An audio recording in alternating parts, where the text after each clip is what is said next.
we've talked this season about checking off boxes for the first time with this program. You guys won the first regular season title. How much does the tournament mean to this team? And obviously with the NCAA tournament coming up the following week, but is the Big East tournament something that you guys really shoot for? Yeah, I mean, it's special.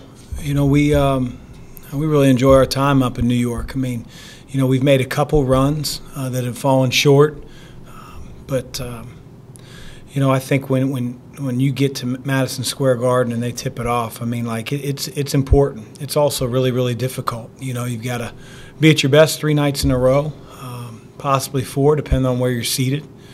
And you know, there's a lot of desperation on that court, and so I'm hopeful that our guys play with that same desperation and don't want to share anything. But you know, it's hard to maybe answer to how we'll play until that time comes. I'd like to be a little bit better than we were on Saturday, and I hope we will be.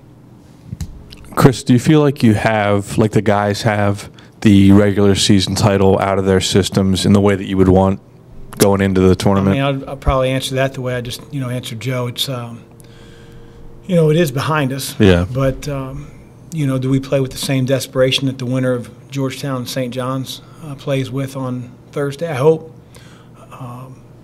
You know, we're playing a lot of meaningful games. So it's not the end of our season, but at the same time, it would be a feather in our cap. And, you know, we've never done it before.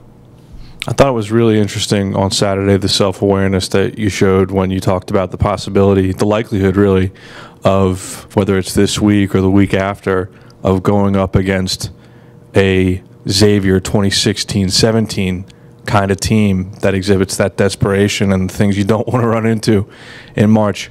How do you protect against that? Can you learn from yourself of last year?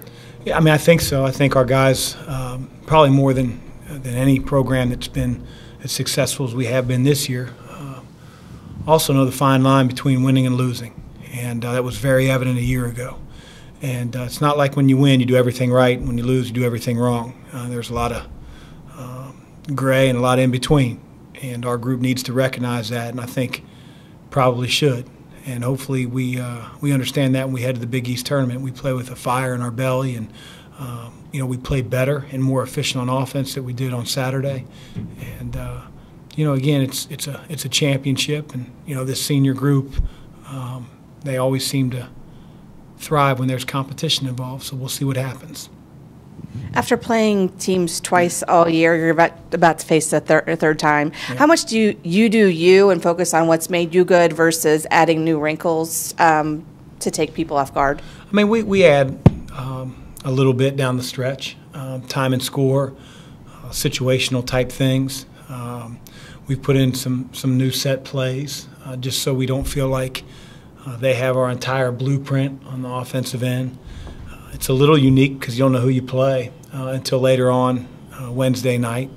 But the familiarity that we'll have, whether we play St. John's or Georgetown, will be there. And, you know, we'll just have to, you know, turn around in 14 or 16 hours or so and be ready to go against a team that just won on the home floor or won on the floor the night before. Do you see the same thing from other teams that they add in things you have not seen? Yeah, for the most part. You might see an adjustment here or there, but, you know, teams have practiced 100 practices since the end of September. I mean, they're going to be pretty much who you expect them to be. And, you know, again, just having that fire and that desire for the game, I think, is critical. Kaiser, last game, I think he only took 1 shot, and I know his rebounding and his defense are really crucial to this team, but because he's able to stretch the floor and shoot from the perimeter, how much do you need him to get involved offensively moving forward? Yeah, he needs to find his spots. You know, when shots aren't necessarily coming to you, then you got to go earn them on the glass if you're an offensive rebounder for us. He's got to run the floor. I thought he would have had a couple of looks. He dropped the ball on a couple of the kickback passes that he had, but I'm hopeful that we can get him going. He was a difference maker for us a year ago in the NCAA tournament after not playing very well in the Big East tournament. So he's very capable of coming to life and being a guy that gives us a lot more offense than he's given. I know you talked about this earlier on the conference call, but JP was not in the postseason awards, first team, second team, honorable mention. Were you surprised by that, and what was your take? I don't want to come off as sour grapes because, as I said on the conference call, there are some really good players on first and second team, and I think our league makes it very difficult to be on a first or second team because we don't extend it to 8 or 10 guys. Some leagues have 10 players on first team. They have a first team, a second team, a third team. So, number one, it's really prestigious. Number two, of course, I think he should have been on there, but we don't vote for our own players. And, I'm not going to go on a tirade about how coaches are unfair to JP. I mean, there are a couple guys that I voted for that didn't make honorable mention or first team or second team. So, there are going to be some really good players in this league left off. And if it motivates JP, great. I don't think he's one that tries to play for individual awards. But, yeah, I think he's one of the best 11 players in our league. I really believe that. And some of the things that he does, Shannon, they don't necessarily show up on a stat sheet. Diving for a loose ball and gaining possession doesn't necessarily show up on a stat sheet. Setting a hard screen for somebody that gets open doesn't necessarily show up on a stat sheet. Getting open and press offense and being strong with the ball when 2 people are trapping you doesn't show up on the stat sheet. So there's a lot of things that go to J.P. McCura that I'm happy as hell about, and I love coaching him. And I'm going to try to coach him as many games as I can here in March and April. The coaching staff will obviously want to scout St. John's, Georgetown on Wednesday. Is there any? That's a St. John's versus Georgetown in the Garden is pretty special. Do you think you might take the team to watch that? I don't know because I don't know what our schedule is in terms of when we're allowed to practice and whose gym we're using. So either way, our guys will, I'm sure, get an opportunity to see some of the game, more than likely on television. But I don't decide any of that. I'm just on the back of the bus. Actually, the front of the bus. Is there anything, because you do have some extra time up there in the city with the Big East tournament, is there anything you guys will do special to kind of enhance the experience? We take them to a couple really nice restaurants. I think where we're staying, right near Times Square, is an experience in and of itself. You'll get to see the Spider-Man walking around and, the Looney Tunes characters and Naked Cowboy. That's awesome, man. That's an experience that, I try to shield my kids' eyes from. So,